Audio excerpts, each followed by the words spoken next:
Welcome to everybody. We're super excited to be here. My name is Dr. Jamie Massie. I am an infertility specialist and the director of the Collaborative Family Building Program at Pacific Northwest Fertility.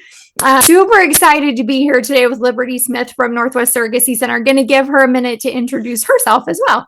Oh, thank you, Dr. Massie. I am Liberty Smith. I'm the legal director here at Northwest Surrogacy Center. My role, while I am an attorney, I'm not necessarily going to be your attorney throughout this process, but definitely happy to answer legal questions along the way, especially in this setting too. Absolutely. And I want to clarify at the very beginning of this. So Pacific Northwest Fertility and Northwest Surrogacy Center are actually completely separate entities. I know it's confusing. Our names are a little bit similar and we walk you down the same path, but just to clarify the difference between the two, Pacific Northwest Fertility is a full service fertility clinic. So we take care of all of the medical aspects of fertility care, whether that be IVF, IUI, donor sperm, donor egg, surrogacy, you name it, we take care of you from that standpoint. Northwest Surrogacy is a gestational carrier agency. So they take care of all of the components of your journey related to the legal, supportive, matching aspects of your gestational carrier partnership. So we work really closely together. We really have a wonderful, very seamless partnership with one another, communicate really easily between our teams, have worked together very closely for many years, but we are actually completely separate entities. And so you engage with us independently, if you will. Yeah, exactly. We are not medical professionals. We will let you guys handle all of that. Same from the surrogacy agency piece of it. Yeah, we all have our roles, and our goal as a unit, as a team, really is to make this process as seamless and safe as possible for our intended families. And I tell all of my intended parents that when you are trying to find a surrogacy agency, you really are looking for an agency that is going to support you and protect you medically, financially, and legally. And we really feel like Northwest does that for our patients. And hopefully that will become even more clear today as we go through all of the medical pieces or all of the legal pieces together. And I was telling Liberty before we started this, I've been doing this now. I've been a fertility specialist for almost 15 years. And every single time I do a webinar with a lawyer, I learn something from the webinar. And so I'm super excited to be here because we just learn along together. Exactly. So I thought that I would get started just by walking through what our part of the process looks like until you get to the legal piece, because I think that can be confusing sometimes, just where the legal part comes in. So essentially what happens is, for most people, is that you'll establish a relationship or you'll make a contact with either Pacific Northwest Fertility or with Northwest. And then they will point you in our direction. Okay. And we will go through the medical aspects of your partnership. So we'll talk about where the embryo is going to come from. Are we doing donor egg? Are we using own eggs? Are we using a sperm donor? Are we using autologous sperm source? Where is the surrogate coming from? Is she an agency match? Is she an independent match? And we start working through that medical process for you. At that same time, we encourage you to be in communication with Northwest or your agency, because the two roads happen in parallel. So as you're working on getting embryos created, you're also going to be talking about things like, when does the match happen, right? How long does it take? What do escrow accounts look like? What are the legal steps that we need to take in order to move forward? So one question that really commonly comes up is, when do we engage everybody? And the truth is that you can start with both of us in parallel, and we'll start walking you through each stage of that process. And usually the nuts and bolts of the legal piece really starts to happen once you've been presented, but with a match, with a potential match. And I always say there's two things that happen in parallel, usually. Something I already learned before this visit started, so we're going to dig into it. But what usually happens is that we, as your fertility clinic, actually will do a deep dive into your surrogate's medical records. So Northwest Surrogacy does a brilliant job of over umbrella screening, if you will, right? They do pre-screens on everybody to make sure that surrogate doesn't have any huge red flags, right? That would make her not a candidate to be a safe gestational carrier. Our job is to go through her records with a fine-tooth comb and just make sure that there's nothing that we feel like as OBGYNs would shift the risk profile in a way that's not appropriate for you or your baby or her from a safety standpoint as a surrogate. That process of medical record review usually takes about 4 to 6 weeks. And usually we're telling people that's happening in conjunction with the legal agreements that are going to start happening. So that's the background, big overview of what's happening from a clinical standpoint. And then I think we should spend the whole rest of the time in the nitty gritty of the legal piece. Yeah, absolutely. So that is definitely when the legal aspect of it comes into play with surrogacy. If people also do need to go through egg donation, there's another kind of legal background to that. So there's 3 main parts. I know that kind of as part of this, we're going to be focusing on those 3 main parts is that if you're working with an egg donor, you'll have an egg donor contract with that specific donor. You'll have a surrogacy contract with your gestational carrier. And then later on during the match with your surrogate, you're going to go through a parentage process as well. So those are the 3 main times when legal gets involved. So we can focus on each part of that and walk you through what that process looks like from a global level. Obviously, for each person, this is going to be a little bit different process, but we can tell you generally what we see for that. I do see we have an egg donor question right here. How do I set up a contract with an egg donor? Is it different if I use an egg donor at Pacific Northwest or with a surrogacy or egg donor agency? At least I can touch on what that contract process looks like, and then obviously turn it over to Dr. Massie for what their egg donor looks like as well. Specifically with Northwest Surrogacy Center, we have 2 associated egg donor programs. We have Asia West and then 10. Our donors are all fresh cycle donors, meaning that basically you'll look through a database of our egg donors, choose which donor you would like to work with. And then at that time, once you've selected an egg donor, that's where you'll start that contract process. So you don't necessarily sign up with the egg donor agency beforehand. So once you've selected a donor, you'll start that process. And then your egg donor will go to the fertility clinic for screening at that time as well. And same thing as Dr. Massie was saying is you'll start going through that contract process at the same time.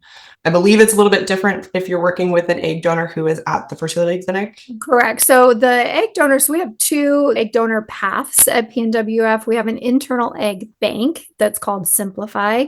Those are donors who have already gone through the egg collection process. They have eggs available and frozen, and they are in a bank already. Alternative to that is what Liberty mentioned, which is a fresh donor cycle. That's where a donor actually goes through the entire stimulation process specifically for you.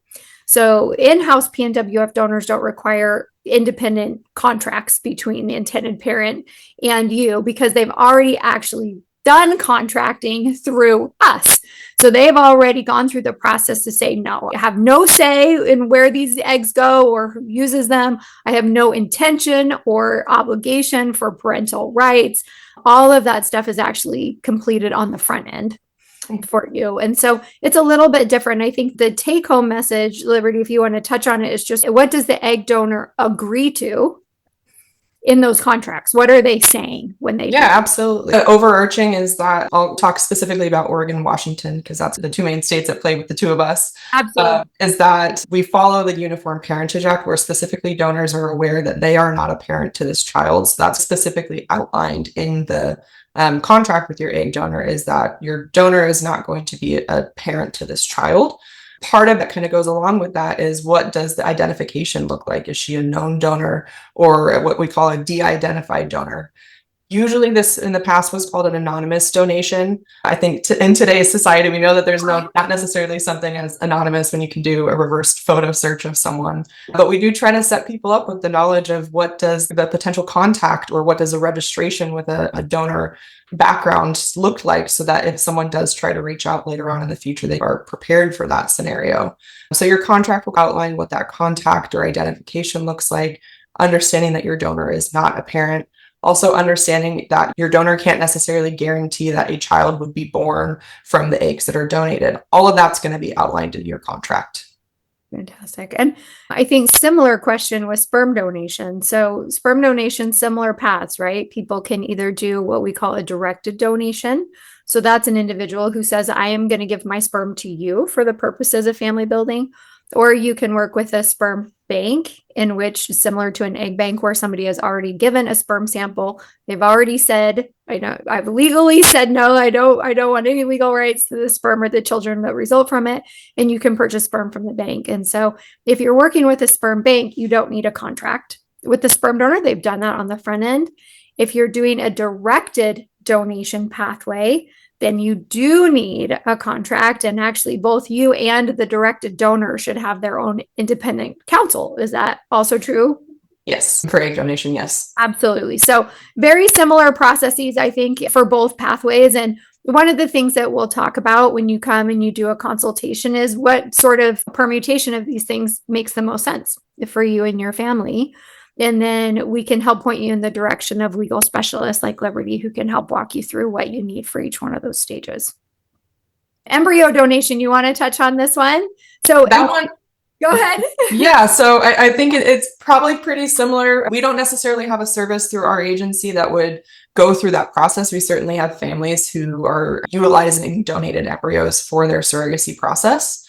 The contract would probably look very similar in terms of you're signing away the fact that you are not a parent to the child that's resulting from this surrogacy process.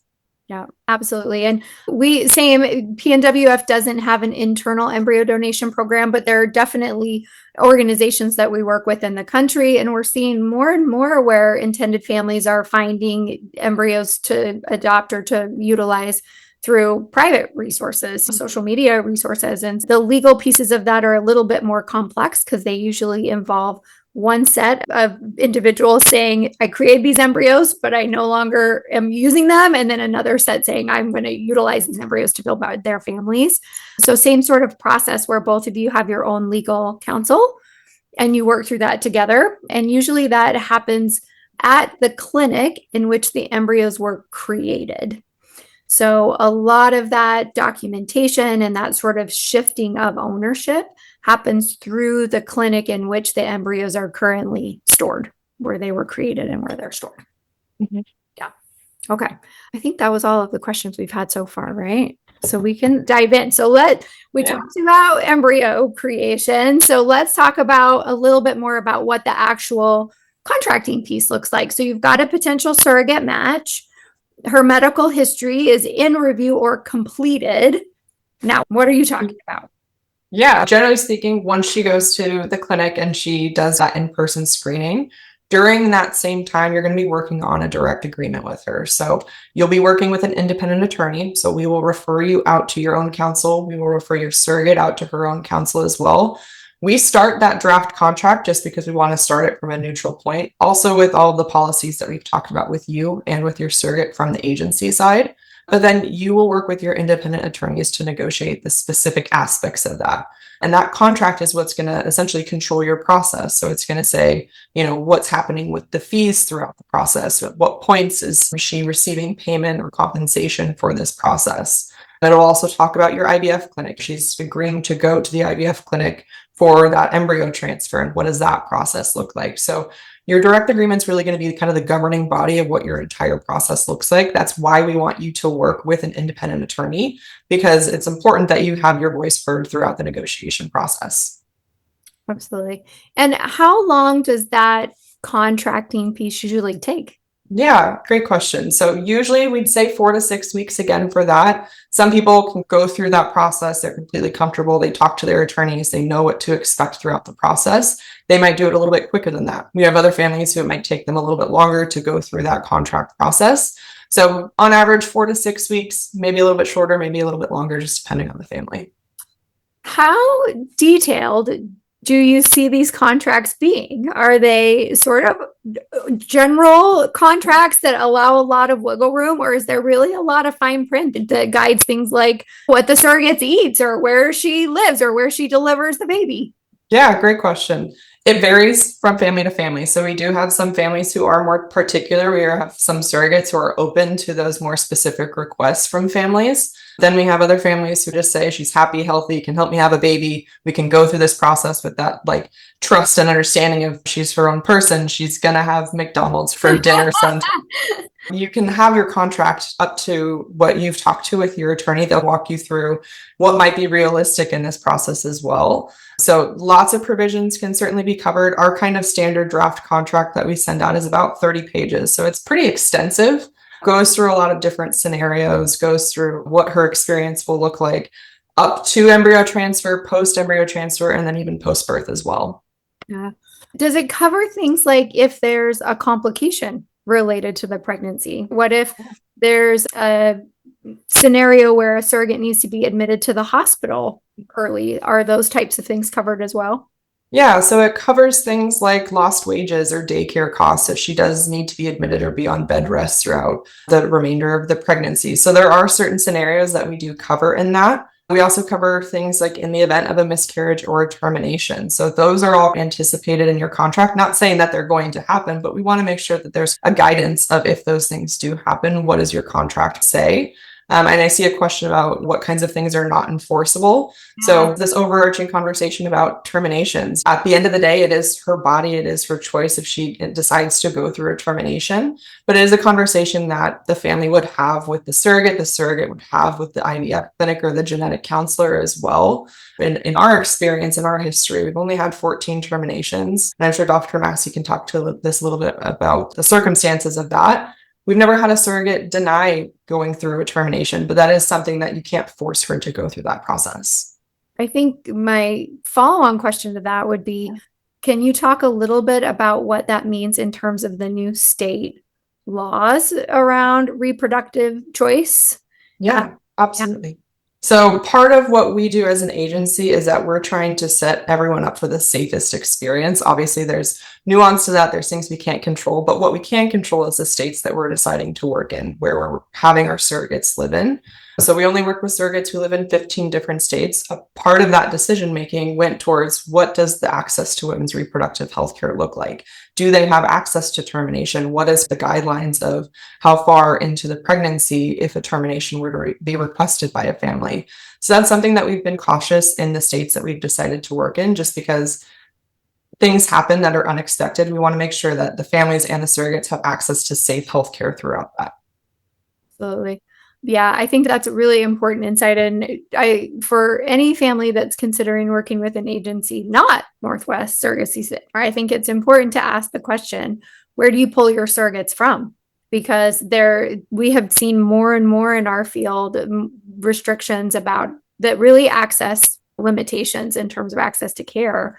And that's an issue not only for your pregnancy health and safety, but also for the health and safety of your surrogate that you're going to be working with. And I think just a super important question for every intended family to ask their lawyer as they're walking through this process is, my surrogate resides in X state. What does that mean with regard to her reproductive health? Because we oftentimes have people say, can't they just come to Washington and do things in Washington? Because we're really lucky in the state of Washington. We have some of the most protective reproductive right laws in the country. And so we really are in this wonderful, safe bubble for family building. But one, it's legally complicated to do that. And two, oftentimes medically, it's not feasible to do that. Things that happen in pregnancy that don't go well tend to happen quickly.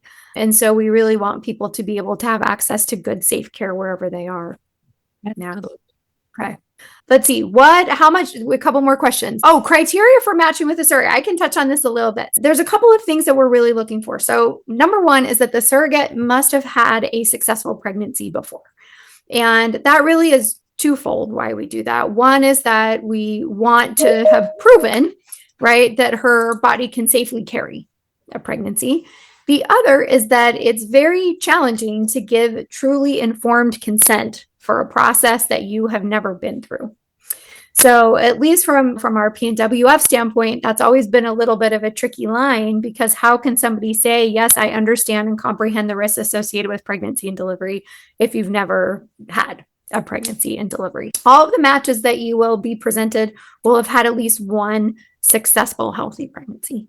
The rest of it really is guided by safety. So, for instance, there are things that we know can be increased risk if somebody's had that in the past moving forward. So things like severe preeclampsia, which is a high blood pressure problem with pregnancy, a postpartum hemorrhage, where they lost a lot of blood after the time of a delivery, a very early delivery, so a delivery that occurs at 26 weeks, at 28 weeks.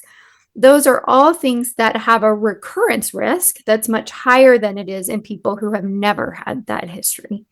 So when we're looking at a surrogate medically, those are the kind of things that we're looking for, right? And sometimes it's one big thing. Sometimes it's how small things layer together to change risk profile. You might have somebody who had high blood pressure in one pregnancy and a small postpartum hemorrhage in another pregnancy, and then early diabetes in another pregnancy. And all those things independently don't mean much, but when you put them together, really shift what that risk profile looks like. So when I say that we're doing our medical record review, those are the kind of things that we're really looking for. From a more non-medical standpoint, you looking for a surrogate, and you might be able to talk to this more, Liberty, because it's more of an agency question. Is she socially in a place that is stable and safe, right? Is she financially in a place that's stable and safe? Because we don't want there to be a financial incentive that is so powerful that it overrides her decision-making right about her own health and welfare. And so all of those things are addressed. And Northwest does a beautiful job of background screening for surrogates to really dig into all of those sort of more social, psychological pieces of their fitness and wellness. And our job really is to dig into the medical pieces of that. Yeah, and I think that's part of the role of the agency too, is ultimately setting families and surrogates up for success by doing that pre-screening as much as we can ahead of time, so that when she is referred to a specific clinic, we have an idea of the mental health, social aspect, financial aspect of all of this, so that when she's getting to the medical review, you can really focus on the medical review, understanding that we've tried to take care of some of those things in the background. Absolutely. Yeah, absolutely.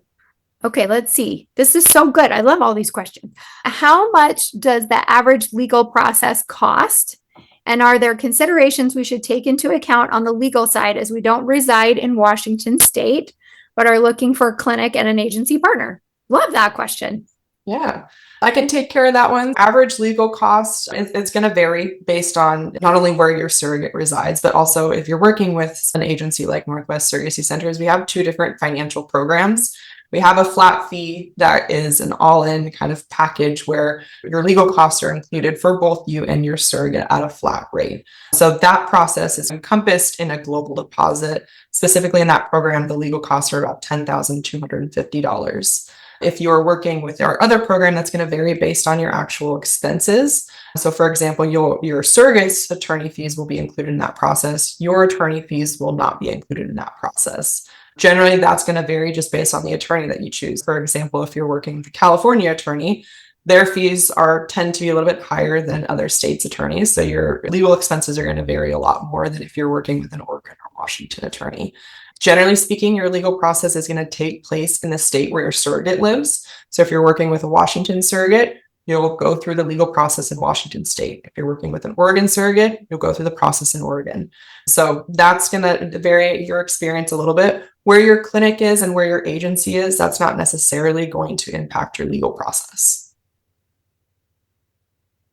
Yeah, I think circling back, I want to say it again because I think it's such an important point, is that the vast majority of what laws regulate this process are the state in which it resides. Yes, Yeah. absolutely. Yep. So if you're working, for example, with a Minnesota surrogate, your contract process, your parentage process, all of that is going to take place in Minnesota. There are some states, for example, California, where they have some language in their statutes that allows them to reach into these other states. So that, for example, if you live in California, you're a California intended family, you may be able to do a California process in those states. California is pretty specific with that. For example, Oregon, Washington, a number of the other states that we work in don't have that same kind of far-reaching ability. So you would do the legal process in the state where your surrogate lives. Big part of that is going to be what laws control your contract as well. Different states have different laws, either through their state law or through case law, about what that in the direct agreement looks like between you and your surrogate. It has different requirements of, do the families need to do a psychological exam? Do they need to do a joint exam? So there's different specific state requirements. And then also your parentage process. So your child's going to be born in that state where your surrogate lives. So you'll go through the parentage process in that state. They'll issue that final parentage judgment. And then your birth certificate would also reflect that you guys are the parents of the children from the state where your baby is born. You mentioned a parentage process. Talk a little bit more about that. Can you explain what that is? Yeah, absolutely. Generally speaking, we know that you'll be the parents of these children, but you do have to go through a legal process to have your name on the birth certificate as well. So the Oregon and Washington Uniform Parentage Act says that your surrogate is not a parent. So what that means is that you still have to go through that process so that the vital records and the state knows that you've gone through this process to reflect that your names are on the birth certificate still.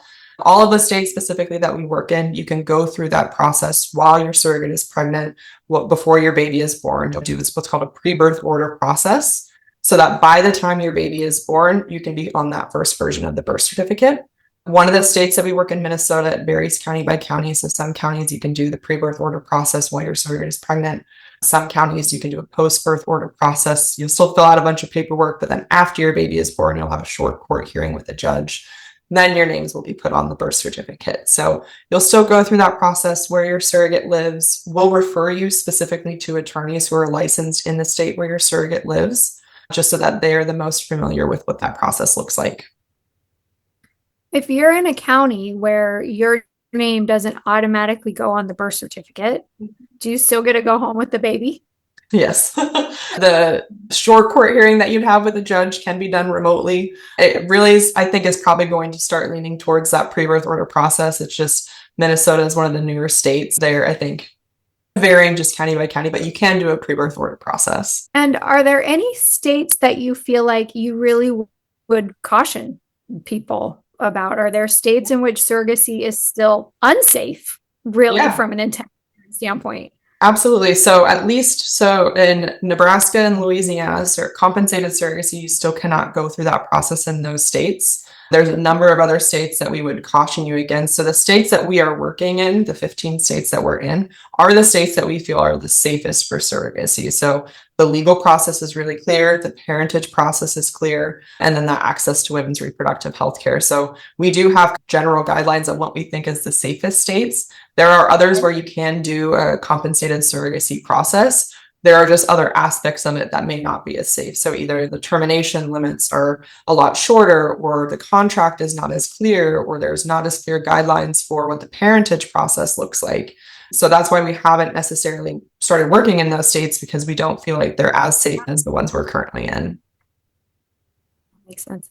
Yeah. And that's exactly what I'm talking about when I say I want people to work with someone who protects you medically, legally, and financially. That's exactly right. That's what we want your agency to be thinking about, is where can we pull our surrogates from that's going to give our intended families really safe, smooth journeys. So that's fantastic.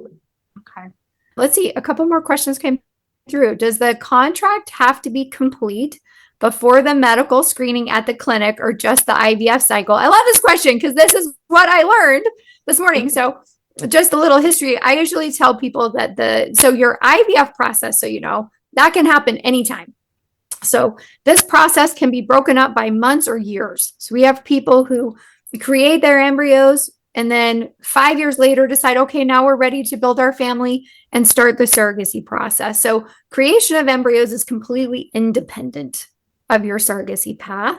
I think the only way that's not true is that most of the time your surrogacy agency won't actively look for a match for you until you've got embryos created. And that's just because surrogates are a resource, right? And IVF is not a guarantee. And so we don't want a surrogate to be in limbo for months and months while intended parents are trying to create embryos for that partnership. That does not mean that you can't know exactly which agency you're going to be working with before you start any of this. And I actually encourage people to investigate and to know, because it's so much easier, right? When you go into the process and all of your pieces are already on the board, but they're separate and unique pieces. The medical review piece, I've always counseled people that we do the medical review in parallel with the legal contract, because the legal contract then is in place before the surrogate travels to PNWF for what we call an in-person screening visit. So your surrogate will come to PNWF to do a full physical exam, a uterine cavity evaluation, We update any prenatal testing that needs to be updated. That includes things like your urine drug screen. And it gives the surrogate an opportunity to not only meet us, because we're her care team, just as we much are your care team. And it also allows her to see the facility and feel comfortable, know where things are and where she's going to be going when she comes for transfer.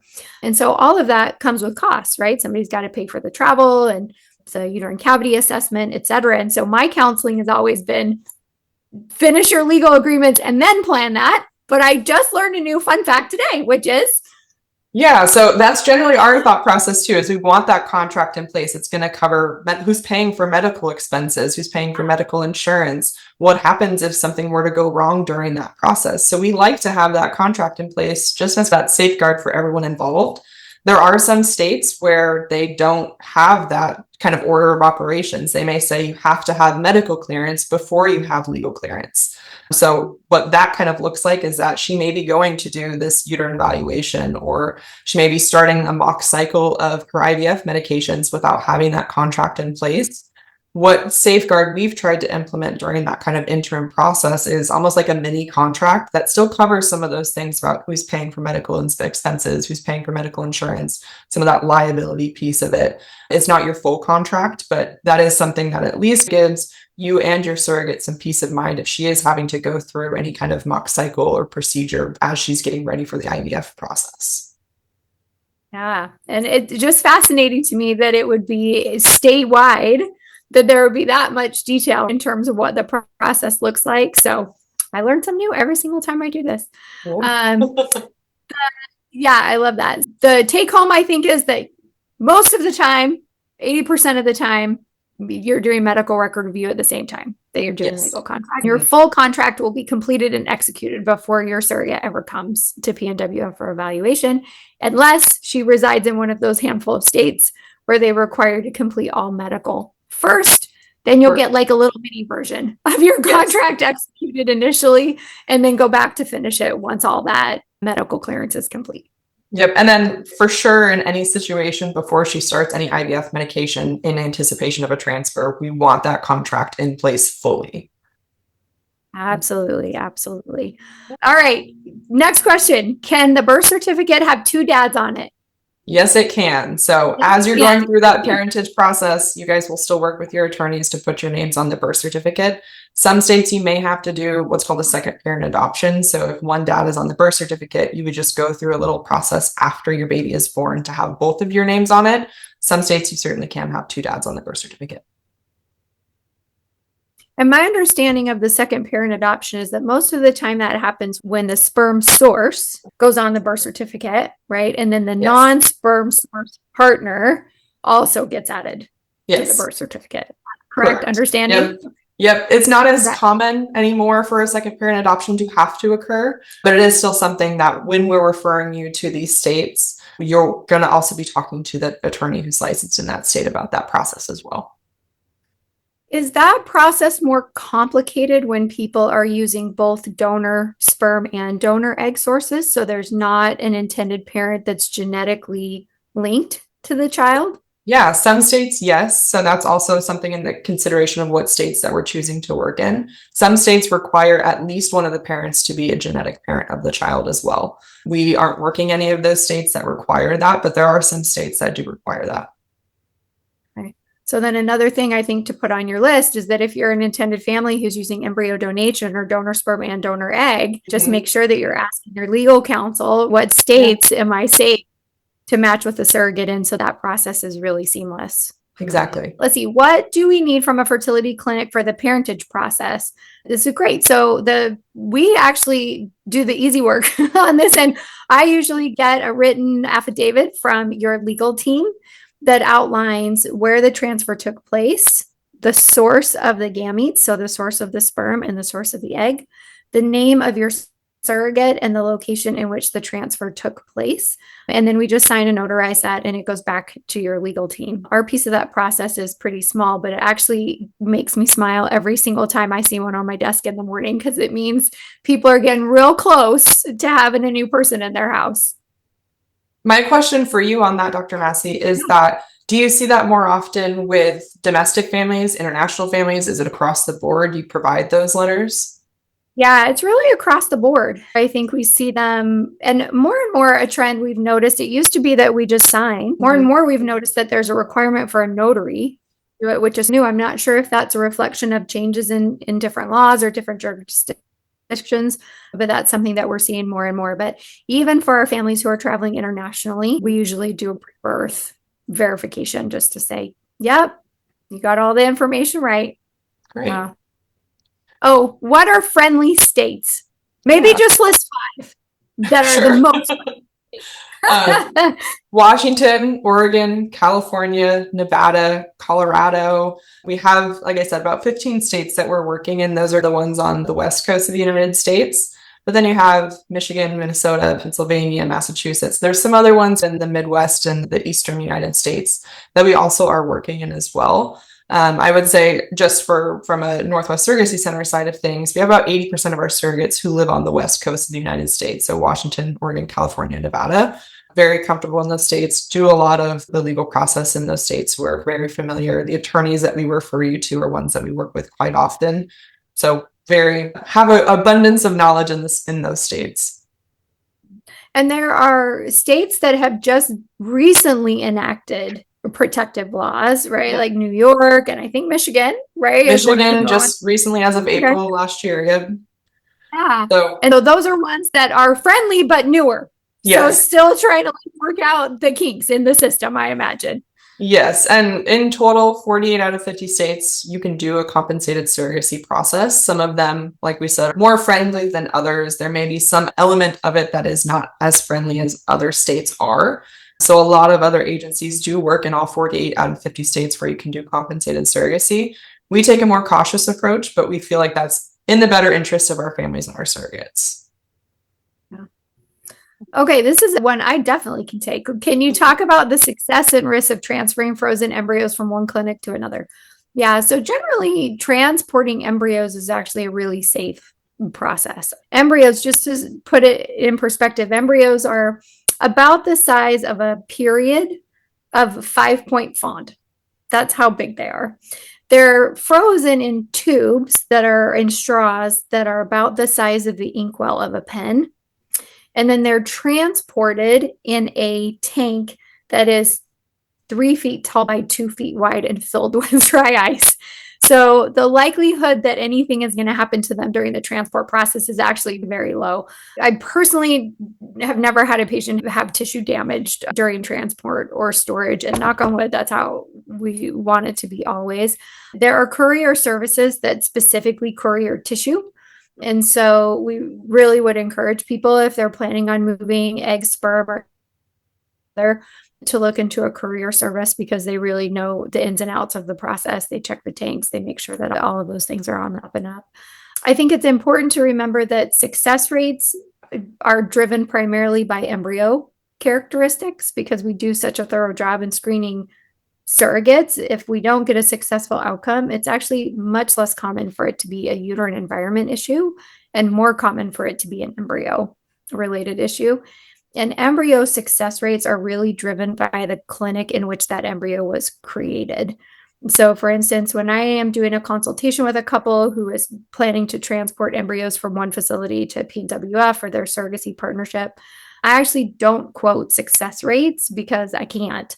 I can only quote success rates for my own embryos. I can't quote success rates for outside embryos because everybody's success rates are different based on their lab environment. A good rule of thumb is that with the donor egg surrogacy partnerships, you really want to see success rates that are in the 60 to 75% range. Those are high. And I know it feels probably low because human reproduction is really inefficient. Even when you've got everybody, nobody's infertile, everybody's young and healthy, you still can't achieve success rates that are 95, 100%. So you really are looking for that sweet spot of sort of a 60 to 75% live birth rate per embryo transfer is a good judge. I hope that answers the question. If it doesn't completely, just send a follow-up and I'll readdress it. Let's see. How long does it take to make embryos with a donor? Yeah, great question. It depends on if you're using donor from a bank or a donor from the clinic. And sorry, I got distracted because that's going to be our last question. This went by so fast. So If you're working with a donor from the bank, it usually takes about 6 to 8 weeks to get embryos created. If you are working with a fresh donor, so that's somebody who's going to go through the IVF process specifically for you, that process usually takes more like 12 to 14 weeks, just because there's a person and their schedule right at the other end of it. When we're doing a fresh donor cycle, we've got to wait for her to have a period. We've got to make sure that the IVF process falls within a timeline that works for her. So those are a little bit longer in terms of their timelines. I will say donors are usually very excited to move forward. When they're selected, they usually want to drop everything and move on. So it's not very often that we're seeing delays, but there are definitely things that happen. These are young, active, smart individuals, and they are sometimes in finals week or they're sometimes at graduation, and we need to work around their schedules. And so sometimes that takes a little bit of extra time. All right. Great. Thank you so much for chatting with us today. This was great to go through what the legal process looks like. Obviously, there's nuances for each family. So if you do have questions either from the agency side or the clinic side, please reach out. We're happy to provide connections where we can as well. If we're not able to answer those questions, we certainly can find someone who can. But yeah, it was great to chat with you as well, Dr. Massie. Absolutely. And I second that. Anybody who has questions, if you have concerns, if you're just starting your journey and you're trying to figure out where the right place is for you or what the right first step is, please just reach out to us directly. Everybody who came to the webinar today, I think will get a welcome email from our team. And you're welcome to just reply to that message and we can help get you pointed in the right direction. Yeah. Absolutely. All right. Well, everybody enjoy the day. Take care. Have a great one.